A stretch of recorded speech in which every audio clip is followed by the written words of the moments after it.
पिछली क्लास में हमने आर्थिक पर्यावरण के बारे में बात की थी। आज हम आर्थिक पर्यावरण को प्रभावित करने वाले जो प्रमुख घटक हैं उनके बारे में बात करेंगे।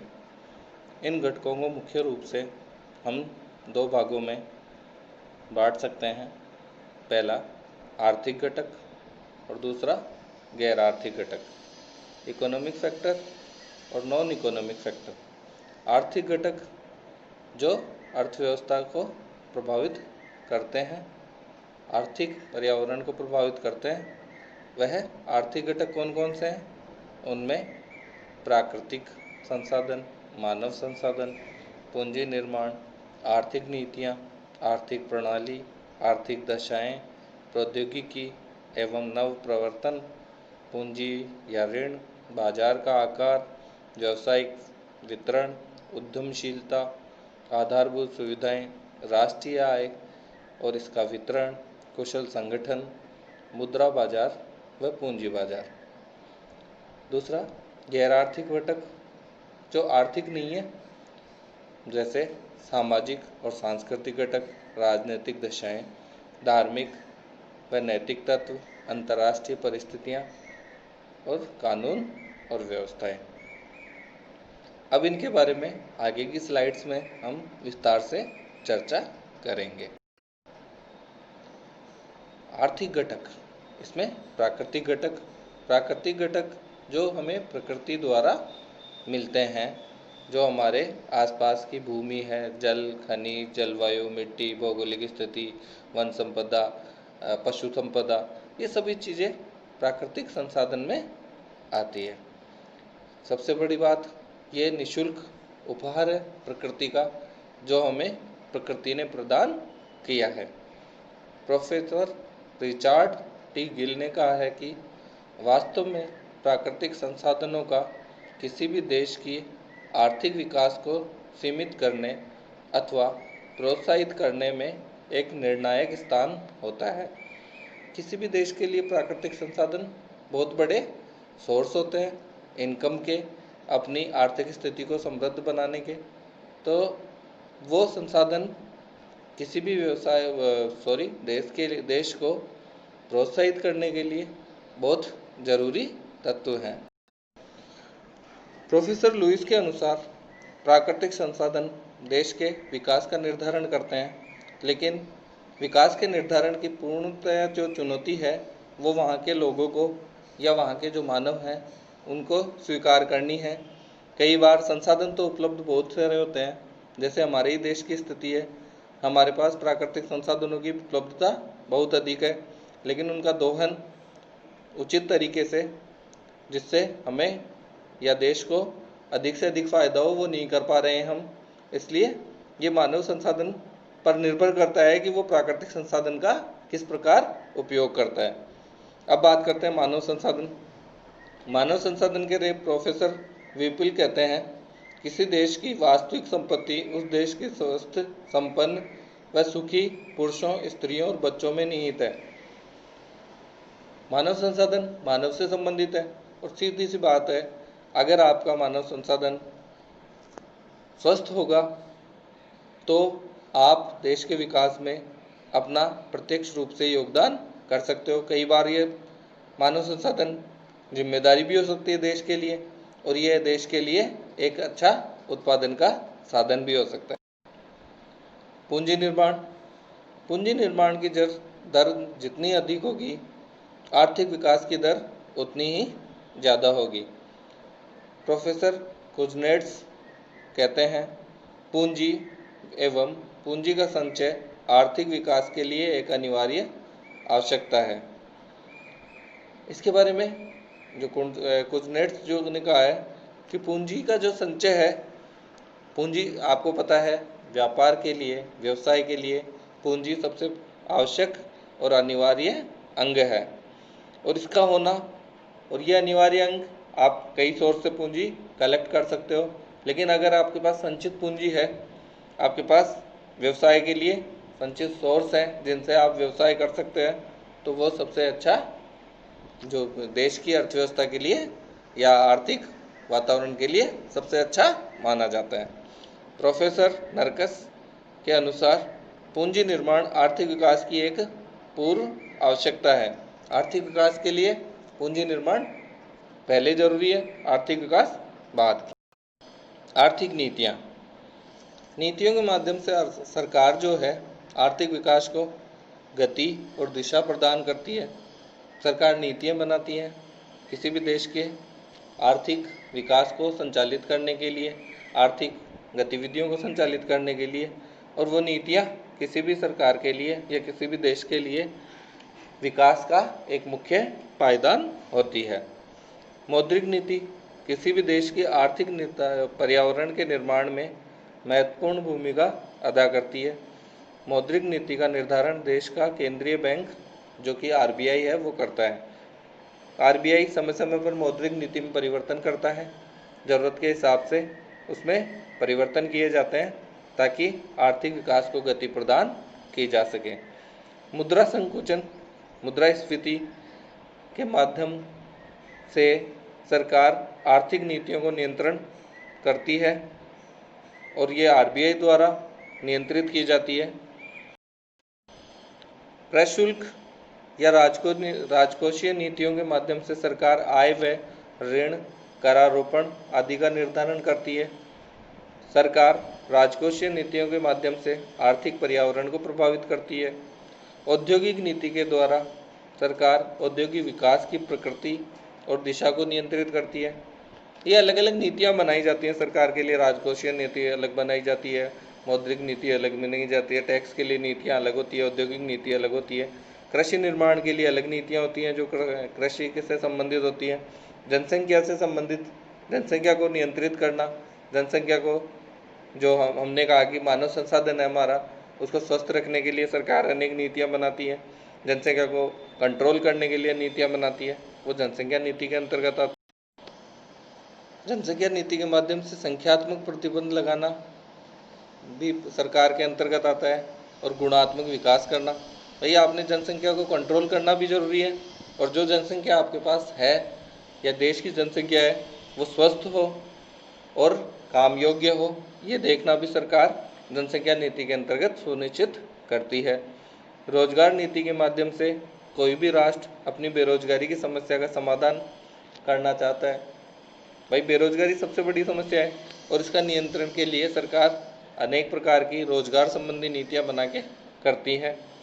आर्थिक नीतियां सुदृढ़ और विकास उन्मुख हों, इसके लिए सरकार आर्थिक नीतियां बनाती है ताकि जो आर्थिक विकास है उसको गति प्रदान की जा सके।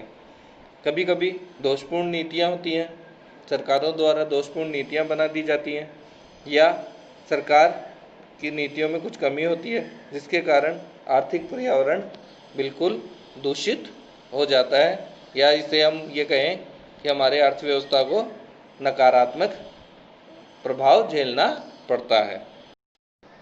आर्थिक प्रणाली, इकोनॉमिक सिस्टम, ज़्यादातर जो इकोनॉमिक सिस्टम है वो पूंजीवादी है, समाजवादी है या मिश्रित अर्थव्यवस्था है। पूंजीवादी जो आर्थिक प्रणाली है इसमें पूंजी को महत्व ज़्यादा दिया जाता है। सरकार का जो हस्तक्षेप है व्यापार में, व्यवसाय में सबसे कम होता है तथा निजी क्षेत्र को आर्थिक क्रियाओं में अधिक स्वतंत्रता होती है। America, Japan, Germany, Britain, France, ये सभी देश पूंजीवादी प्रणाली द्वारा गवर्न होते हैं और यहाँ पूंजीवादी सिस्टम चलता है और इनका विकास आपके सामने है।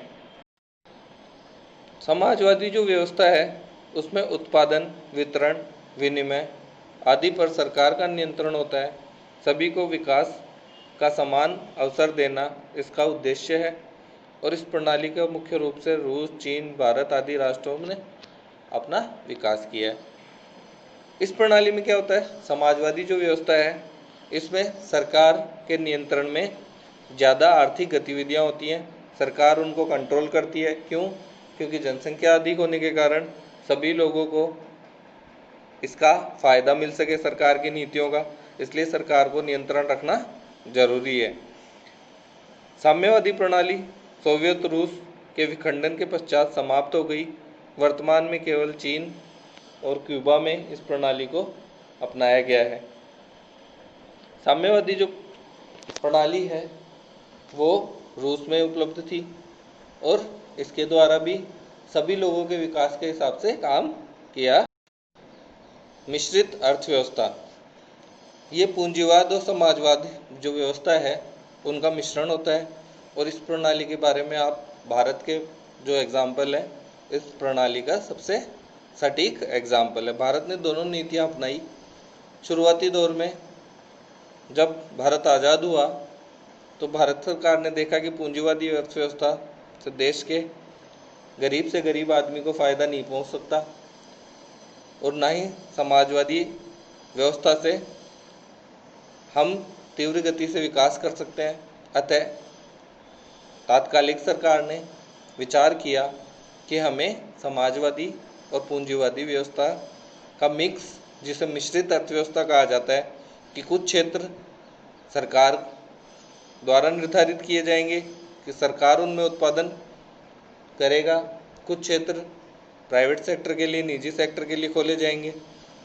और 1991 के बाद उदारीकरण का एक दौर चला जिसमें अनेक प्रकार के जो सरकारी एकाधिकार वाले क्षेत्र थे उन पर नियंत्रण हटाते हुए सरकार ने निजी कंपनियों को, निजी व्यापारियों को मौका दिया कि वह अपने व्यापार को बढ़ा सकें और देश के लोगों को अपनी जो उत्पादन है उससे लाभान्वित कर सकें। WTO एक संस्था बनी हुई है, विश्व व्यापार संगठन, जो सभी देशों के व्यापारिक गतिविधियों का नियंत्रण करती है। वो ये देखती है कि सरकार की नीतियाँ, जो उदारीकरण की नीतियाँ हैं, जिसको ग्लोबलाइजेशन की नीतियाँ, जिसे हमने कहा कि भूमंडलीकरण की जो नीतियाँ हैं, उनके पालना सुनिश्चित करने वाली हों।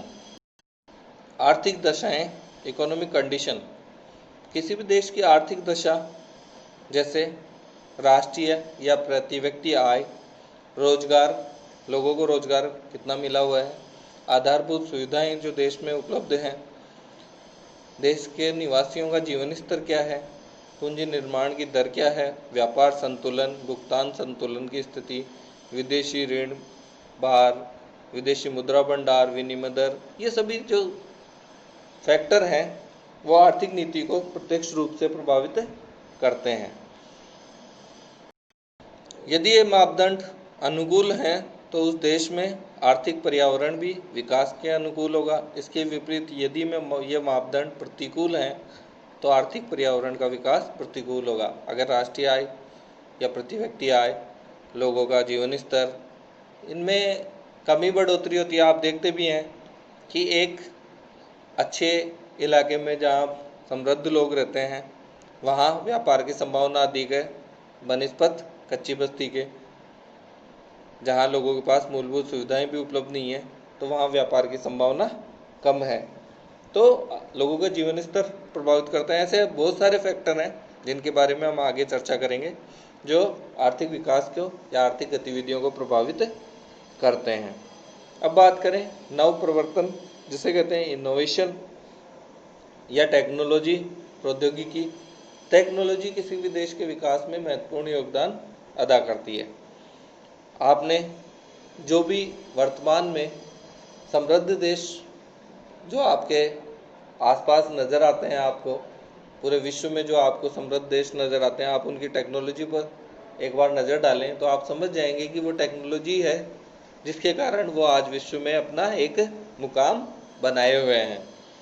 इसमें प्रोफेसर सुमित पीटर कहते हैं कि आर्थिक विकास का सर्वाधिक महत्वपूर्ण घटक तकनीक की प्रगति और नव प्रवर्तन को अपनाना है। भाई, आप कितने इनोवेशन करते हैं, आप टेक्नोलॉजी का जो एनहेंसमेंट है उसको कितना करते हैं, टेक्नोलॉजी में विकास कितना करते हैं, ये आर्थिक विकास के लिए अत्यावश्यक अंग है। प्रोफेसर गिल ने 4 तत्वों को होना आवश्यक बताया है। इसमें वैज्ञानिक अभिरुचि, समाज में शिक्षा का ऊंचा स्तर, नव प्रवर्तनों को व्यवहारिक रूप देना तथा उद्यमशीलता, ये सभी फैक्टर हैं। इनके कारण हम आर्थिक विकास को सकारात्मक रूप से बढ़ा सकते हैं। वैज्ञानिक अभिरुचि, वैज्ञानिक विचार नहीं होगा आपके पास, वैज्ञानिक तकनीक के बारे में आपके पास रुझान नहीं होगा, तब तक आप आर्थिक विकास में योगदान नहीं कर सकते। समाज में शिक्षा का ऊंचा स्तर, शिक्षा का स्तर भी आर्थिक विकास में सकारात्मक योगदान करता है। तीसरा, नवप्रवर्तन, जो न्यू इनोवेशन है, नई टेक्नोलॉजी को स्वीकार करना और उसको व्यवहारिक रूप देना। यदि आपने सीख लिया तो आप आर्थिक विकास में तेजी से बढ़ पाएंगे। और उद्यमशीलता, जिसकी हमारे देश में कमी पाई जाती है, उद्योगों में पैसा लगाना, व्यापार करना, एंटरप्रेन्योरशिप जिसे कहते हैं, कि भाई लोगों को व्यापार करने में एक थोड़ी सी झिझक होती है, डर होता है, उसको दूर करना, ताकि आर्थिक विकास में एक महत्वपूर्ण योगदान किया जा सके।